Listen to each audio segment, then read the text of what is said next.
Les réseaux sociaux jouent un rôle majeur dans la campagne électorale au Nigeria. Quand la semaine dernière, les autorités ont annoncé le report des élections, les Nigérians se sont rendus en masse sur Internet pour commenter l'annonce.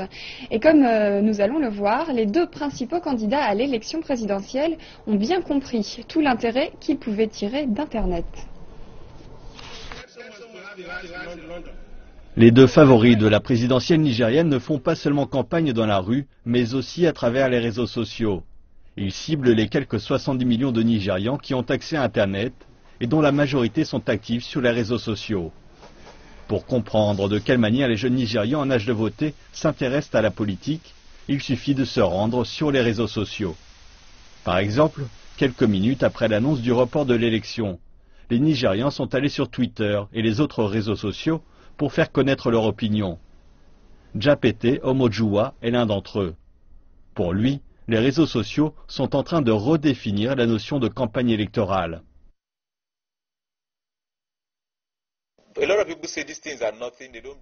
Plein de gens disent que ces choses n'ont pas d'importance, qu'elles ne ramènent pas de vote. Les gens sont suffisamment intelligents pour savoir que cela va au-delà des votes. C'est une question de perception. Aller de l'avant est encore plus important. Et j'ai de la peine pour le prochain président car la pénétration d'Internet ne va pas être plus basse. Les deux principaux candidats à l'élection présidentielle tentent désormais par tous les moyens de séduire l'électorat sur Internet. Le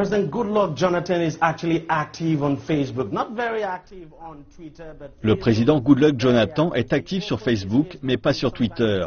Il a ouvert son compte Facebook en 2010 et a depuis amassé 1 million de likes. Parlons par exemple de son dernier message. On y lit « Nous devons voir les sondages comme une compétition entre frères et sœurs du même ventre qu'est le Nigeria. Nous devons éviter les menaces et le désespoir quand nous menons notre campagne. Quel que soit le résultat, le Nigeria gagne. » Son principal rival, Muhammadu Buhari, est quant à lui très actif sur Twitter. Il a ouvert son compte le 22 décembre dernier et a depuis amassé 109 000 fans et posté 841 messages. Regardons ces messages et en particulier celui du jour où l'élection a été reportée. Vous avez une image disant que le changement peut être retardé mais pas empêché. Il ne fait aucun doute que les deux candidats sont actifs sur les réseaux sociaux.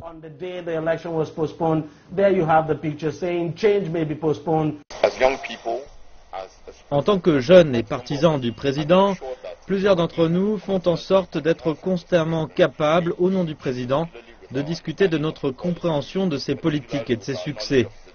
Nous tentons juste de faire en sorte que ces choses apparaissent constamment, mais nous n'avons pas de présence sur Twitter. What basically Twitter has done for General Muhammadu Buhari is to open up. Ce que Twitter a fait pour Muhammadu Buhari est de l'ouvrir aux jeunes, de le faire interagir avec eux, de les laisser lui poser des questions et de faire passer des informations pour parler à ses partisans et aux autres jeunes.